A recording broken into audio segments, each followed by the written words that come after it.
So, Silas, I understand you identify yourself as a Calvinist. Can you elaborate on what that means and why you are one? Of course. So Calvinism, simply, right, there's Calvinism is a whole denomination, right? Presbyterians abide to the theology, Dutch Reformed, but it's mainly following TULIP, right, which is a set of principles made by John Calvin, and it spells TULIP. So it goes first. T stands for total depravity. U stands for unconditional election. L stands for limited atonement.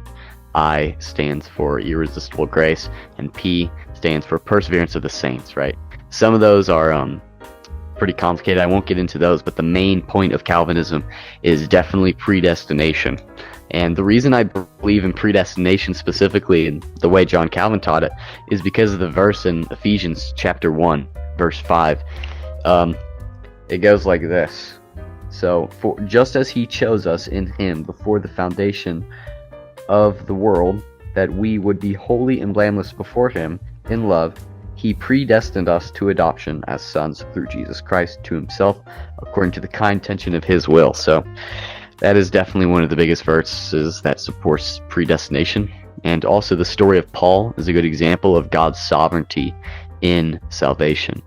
And just God knowing who and who will not be saved is definitely a sign of him being prepared for that. There's nothing that he is not prepared for.